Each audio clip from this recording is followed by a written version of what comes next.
তাহলে তো আমি অনেক বিপদে পড়ে যাব, আমার বাবা তো বিনা চিকিৎসায় মারা যাবে। বুঝতে পারছি। আচ্ছা যাই হোক, তুমি যখন টাকা চাইতেছো এত করে, তোমার টাকার প্রয়োজন, তখন আমি তোমার টাকা দিমু, কিন্তু আমার একটা সত্যি শর্ত চাচা? আছে। হ্যাঁ সত্যি, কিন্তু আমার একটা শর্ত আছে। শর্ত? যদি শর্তে রাজি থাকো তাহলে বলতে পারি, আর যদি রাজি না থাকো তাহলে বলবো না। না না, আমি আপনার সব শর্তে রাজি, আপনি বলেন। তুমি তো জানোই যে তোমার চাচির একটু সমস্যা, সে এখন আর আমারে সময় দিতে পারে না। তো অনেক দিন ধরে চিন্তা করতেছিলাম বিয়ে একটা করবো। তো যেহেতু তুমি এলাকার মাইয়া, দেখতে শুনতে সুন্দর, ডাঙ্গর হয়ে গেছো, শরীর স্বাস্থ্য ভালো, ফিগার ফিটনেসও ভালো, অনেক সময় চোখের সামনে দিয়ে যাও, চোখ দুইটা ঘুরাইতে চাই না, তারপরও নজর দুইটা পইরা যায়। কি করুম, এলাকার মাতবর হিসেবে একটা দায়িত্ব আছে না? ওইসব চিন্তা ভাবনা করে, মান সম্মানের চিন্তা ভাবনা করে কোনো সময় কিছু কইতে পারি নাই। তোমারে কিন্তু আমার আগে থেকেই খুব ভাল লাগে, বুঝছ? কি বলছেন এগুলা? আপনি আমার বাবার বয়সের লোক। আরে বাদ দাও, বাবার বয়সী, বাবা তো আর না। হ্যাঁ শোনো, আমি কি বলি, তুমি তোমার বাবার চিকিৎসা করো, তোমার বাবা যত টাকা লাগে চিকিৎসার জন্য আমি সব টাকা দেব। কোনো লাভ লাগবো না, কোনো সুদ লাগবো না, কোনো ইন্টারেস্ট লাগবো না। বুঝতে পারছো বিষয়টা? আচ্ছা ঠিক আছে, আমি আমার বাবার জন্য সব কিছু করতে পারবো, তাতেও যদি আমার বাবাটা সুস্থ হয়ে যায়। তুমি শুধু আমারে আইসা আইসা একটু খুশি কইরা যাইবা। আচ্ছা ঠিক আছে চাচা, আমি আপনার কথা রাখবো। হ্যালো, আসসালামু আলাইকুম। ওয়ালাইকুম সালাম। কে? মাদবর চাচা, আমি রহিমের মেয়ে বলছিলাম। কোন রহিম জানি? ওই তো গতকালকে আপনার সাথে যে কথা বললাম, ও আচ্ছা আচ্ছা আচ্ছা আমার আচ্ছা, বাবা যে অসুস্থ। ও আচ্ছা, হ্যাঁ হ্যাঁ হ্যাঁ। তে তোমার বাবার কি অবস্থা?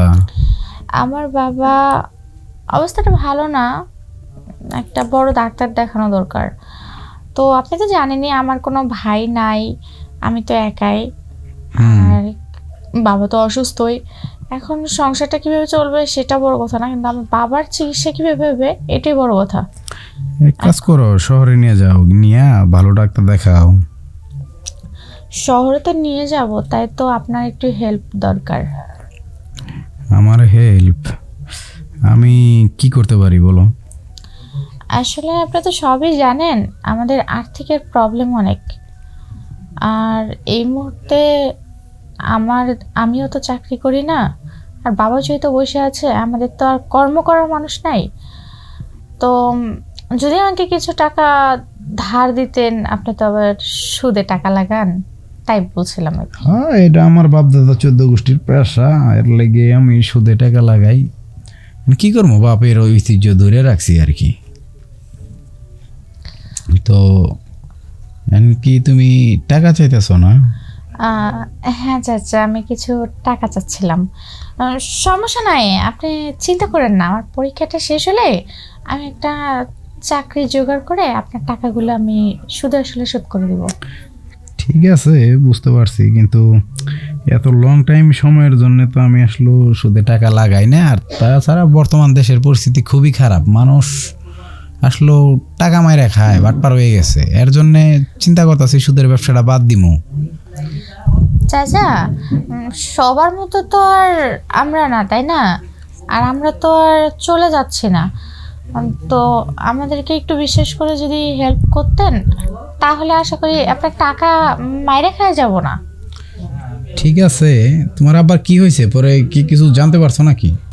এখনো কিছু জানতে পারিনি, তবে কয়েকটা টেস্ট দিছে, টেস্টগুলো করলে বোঝা যাবে, কিন্তু তো ঢাকা শহরে নিয়ে গেলে তো অনেক টাকা, সেটা তো আপনি জানেই।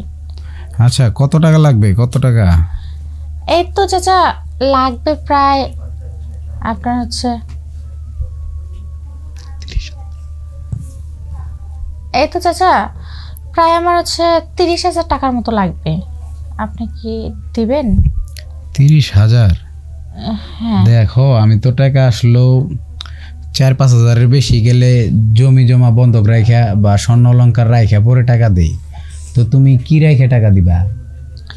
চাচা আমার তো রাখার মতো কিছু নাই, তবে এখন আপনাকে কি বলবো, কি রাখার কথা বলবো। রাখার মতো কিছু নাই, তবে হচ্ছে আপনি একটু যদি বিশ্বাস করে দিতেন আমাকে। বিশ্বাস তো আমি সবারই করি, ঠিক আছে, কিন্তু 30,000 টাকা এটা অনেক টাকা। তোমাদের তো জায়গা জমি যা ছিল তোমার বাপে এর আগে আমার কাছে বন্ধক দিয়ে টাকা নিছে, তুমি তো এটা জানো। হ্যাঁ তোমার আমি তো বলছি জানি। সেই টাকাও সুদে আসলে আজকে 1.5 লাখ, সেই টাকাও দিতে পারে নাই। এখন আবার তুমি চাইতেছো 30,000। আসলেও তোমরা পরে দেখা গেছে যে আমার টাকাটা দিতে পারবা না, আমার ব্যবসার খুব ক্ষতি হয়ে যাইব। এখন আমি তো টাকা দিতে পারবো না। চাচা আপনি তো সব কিছুই জানেন, জানার পরেও যদি আপনি মুখ ফিরে নেন তাহলে তো আমি অনেক বিপদে পড়ে যাব। আমার বাবা তো বিনা চিকিৎসায় মারা যাবে। বুঝতে পারছি। আচ্ছা যাই হোক, তুমি যখন টাকা চাইতেছো এত করে, তোমার টাকার প্রয়োজন, তখন আমি তোমার টাকা দিমু, কিন্তু আমার একটা সত্যি শর্ত চাচা? আছে। হ্যাঁ সত্যি, কিন্তু আমার একটা শর্ত আছে। শর্ত? যদি শর্তে রাজি থাকো তাহলে বলতে পারি, আর যদি রাজি না থাকো তাহলে বলবো না। না না, আমি আপনার সব শর্তে রাজি, আপনি বলেন। তুমি তো জানোই যে তোমার চাচির একটু সমস্যা, সে এখন আর আমারে সময় দিতে পারে না। তো অনেক দিন ধরে চিন্তা করতেছিলাম বিয়ে একটা করবো। তো যেহেতু তুমি এলাকার মাইয়া, দেখতে শুনতে সুন্দর, ডাঙ্গর হয়ে গেছো, শরীর স্বাস্থ্য ভালো, ফিগার ফিটনেসও ভালো, অনেক সময় চোখের সামনে দিয়ে যাও, চোখ দুইটা ঘুরাইতে চাই না, তারপরও নজর দুইটা পইরা যায়। কি করুম, এলাকার মাতবর হিসেবে একটা দায়িত্ব আছে না। ওইসব চিন্তা ভাবনা করে, মান সম্মানের চিন্তা ভাবনা করে কোনো সময় কিছু কইতে পারি নাই। তোমারে কিন্তু আমার আগে থেকেই খুব ভাল লাগে, বুঝছো? কি বলছেন এগুলা? আপনি আমার বাবার বয়সের লোক। আরে বাদ দাও, বাবার বয়সী, বাবা তো আর না। হ্যাঁ শোনো আমি কি বলি, তুমি তোমার বাবার চিকিৎসা করো, তোমার বাবা যত টাকা লাগে চিকিৎসার জন্য আমি সব টাকা দেব।